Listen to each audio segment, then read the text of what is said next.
All right, welcome everyone to this deep dive.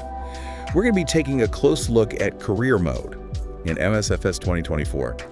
We've seen a ton of you out there really interested in this new mode. Oh, for sure. But also, like, wanting to know what's the deal, before they really jump in. The good, the bad. Yeah, exactly. So we were digging through, mountains of forum posts. Oh my gosh, yeah. Reviews, patch notes, all that stuff. Some really heated discussions out there. Yeah, and it seems like career mode, it's a mixed bag, right? It's got potential. Okay, so let's break this down a little bit.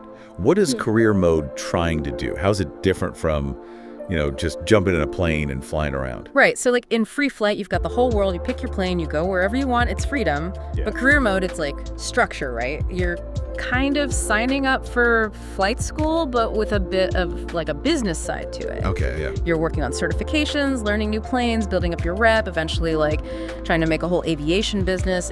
Okay, so it's got that progression system. It does. Which is cool, but I've seen people online, they're not so happy about how much time it all takes. And that's a big one. A lot of players are like really frustrated because some of these missions are long. I'm talking 5-6 hours for one mission. Wow, yeah. That's a lot. For most people who, aren't flying virtual planes all day, every day. Right. I mean, like, for us busy folks who can just carve out that kind of time, Exactly. And there's that sim rate feature, right? You'd think that would help. Yeah, so it's to speed things up. It is, so you can fast forward those long flights. But it's notorious, it's buggy, planes going haywire, ATC's all messed up, time progression glitches. So you're trying to save time, but you end up with more problems. Exactly. It's like this weird catch-22. You want to use it, but then it throws you all these curveballs. And that brings us to this whole teleportation thing. What happened there? Well, okay. So some players dealing with these crazy long missions, they got creative, right? They found this exploit using the VFR map and this kind of like external thing that hooks into the game. So they could like teleport their plane to the destination? Yeah. Skipping the whole flight? Pretty much, yeah. They could make progress in career mode without those marathon flights. But it's important to note, it wasn't just about cheating. Right. For a lot of people, it was a way to manage the time thing, True. To actually experience the career progression, finishing missions without it taking over their lives. It's like they found a way to make the game work for them and then... Boom, patch comes out, shuts it all down. Wow. Understandable from the developer's side, Gotta keep the game fair. Right. But it left a lot of players feeling pretty frustrated. I bet. Like, workarounds gone, but those long missions still there. It really sparked some debate. I could only imagine. About fairness, realism versus accessibility. Is it right to punish players for finding solutions when the root problem is still there? Big questions, Yeah, and on top of all that, it sounds like the money side of things in career mode is causing its own problems. Oh, totally. Players are finding the rewards for these missions after all that work are pretty measly, especially compared to how much the planes cost.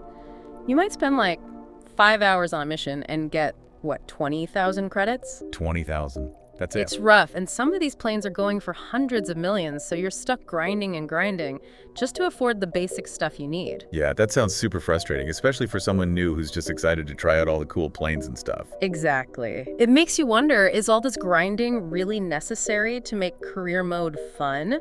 Does realism have to come at the cost of people actually enjoying the game and feeling like they're making progress? Yeah, it really makes you think about the design choices, right? And it's almost like they've accidentally pushed players towards these like exploits and workarounds. Right, just to make the game actually playable for, normal people with lives. Exactly. But hey, not everyone's teleporting around. The community, they're coming up with some really interesting ideas. Oh yeah, like what? Well, one of the big ones is like difficulty sliders. Okay. Where you could adjust how hard the missions are. So if I'm short on time, but I want to make some good progress, I could crank up the difficulty, fly a shorter, harder mission, and get a bigger payout. Exactly. It gives people more control, right? You can tailor it to how you want to play, recognizing that not everyone has like 6 hours to burn on one flight. Yeah, that makes sense. It's like, different strokes for different folks. What else have they been suggesting? A lot of people are talking about a more customizable reward system. Okay. Like, imagine being able to choose between a slow, realistic progression or a faster track to unlock planes quicker. So Like a hardcore mode for the sim diehards who want the full grind. Yeah. And then a more, I don't know, relaxed option for those who just want to fly and have fun without feeling punished for not having tons of time. Exactly. It's about finding that balance, right? Realism and fun. And right now, it does feel like it's leaning a bit too heavily on the grind, you know? Especially for people who aren't, like, super deep into the flight sim world already. Speaking of, well, you can't talk about any game launch without mentioning bugs. Oh, the bugs. So has career mode had its share of, technical hiccups? Oh, yeah, unfortunately.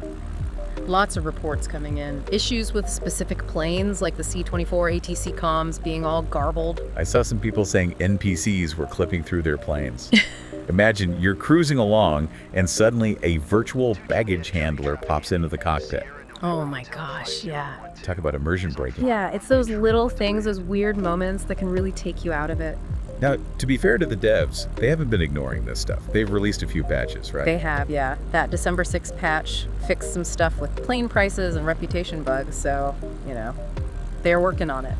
But the big question is, are those patches enough? Will they go beyond just fixing bugs and actually address the deeper design issues that people are raising? The time commitment, the rewards, the lack of flexibility. It's the core of it, right? Will they be willing to rethink some of those fundamental parts of career mode to make it more enjoyable, more accessible, for more players? Because ultimately the success of this mode depends on the players, right? It's their feedback, their passion, their willingness to play that'll really shape what career mode becomes. And speaking of feedback, we want to hear from you, the listener. Yeah. What are your thoughts on all this? What are you hoping for? What are you worried about? I mean, it's kind of amazing to see how much people care about this, about making career mode really work. Right. They want it to be good. Yeah. So let's, try to sum this all up for everyone listening. Like, what are the key takeaways here? I think the biggest one is MSFS 2024's career mode. It has huge potential, right? This idea of like building your aviation career from scratch. Yep. It's cool. And a lot of players, they love the challenge, the realism, the immersion. But there are some, roadblocks right now. We talked a lot about that time versus reward thing, those long missions. Yeah. They feel more like a chore sometimes than fun, especially if you don't have a ton of free time. And then the sim rate, it's supposed to fix that, but then it causes its own problems. It's like they went all in on the realism. Which is cool. It is. But maybe they didn't think enough about, how people actually play games, how much time they have. That whole teleportation thing, that kind of shows that struggle, right? Totally. Players having to get creative just to make it work for them. And it makes you think, are the developers really getting it? Are they listening? Right. Are they focused on just stopping exploits, or are they going to tackle those bigger design problems? And then there's the money grind. Low rewards, expensive planes. It's like you're always fighting to keep your head above water financially. Yeah, that takes away from the fun, especially for new players who just want to, fly cool planes and have a good time. It does. It feels kind of unnecessary, that level of grind. But hey, it's not all bad news. The community, they've been coming up with some really neat ideas. Oh, for sure. The difficulty sliders, customizable rewards. It shows people are invested, right? They want to help make career mode better. They do. And I think it boils down to giving players more choices, more control. Yeah, letting them customize the experience, play how they want to play. So as we wrap up here, I want to leave you with something to think about. If you were working on MSFS 2024, what's the one thing you'd change about career mode? And what would make it better for you? What would make it more fun, more accessible, more rewarding? Your ideas matter. They do. So share them with us, share them with community. Head over to our social media, the forums. Let's keep talking about this. Let's do it. Because in the end, the future of career mode, it's really in your hands, the player's hands. It is. Happy flying, everyone. And may your virtual skies be, full of awesome new adventure. And free of bugs.